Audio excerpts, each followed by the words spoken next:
Hello বন্ধুরা, সবাইকে শুভ দুপুর। তো আমি অনেক দিন ধরেই ভাবছিলাম এই ফ্রুট কাস্টার্ড বানানোর জন্য, কারণ এটা এই সামার টাইমে খুব ভালো লাগে খেতে। তো বাড়িতে যা যা ফল অ্যাভেলেবেল ছিল সেগুলো ভালোভাবে ধুয়ে কেটে আমি রেডি করে নিচ্ছি। তার মধ্যে আছে আম, আপেল, বেদানা আর আঙ্গুর। এই চারটা ফল আমি ভালোভাবে সাজিয়ে নিয়েছি কেটে। আর আমার কাস্টার্ডটা অ্যাকচুয়ালি আমি প্রথম থেকেই বানিয়ে রেখেছিলাম, সেটা ভিডিও করা হয়নি। কাস্টার্ড পাউডার পাওয়া যায়, অনলাইনেই পাওয়া যায়, অফলাইনেও পাওয়া যায়। তো সব কাস্টার্ডের মধ্যে সব আমি ফ্রুটগুলো ভালোভাবে মিশিয়ে দিলাম। মিশিয়ে দিয়ে সেটা আমি কিছুক্ষণের জন্য ঠান্ডা হতে দিয়ে দিচ্ছি, যাতে এই সামার টাইমে খুব ভালো লাগে খেতে। তো আমি ফ্রিজে রেখে দিলাম।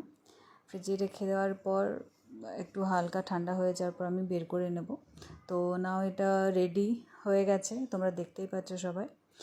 তো তোমরা সবাই জানিও কি তোমাদের কার কার ফ্রুট কাস্টার্ড খেতে ভালো লাগে। ওকে, ওকে, বাই বাই, টেক কেয়ার।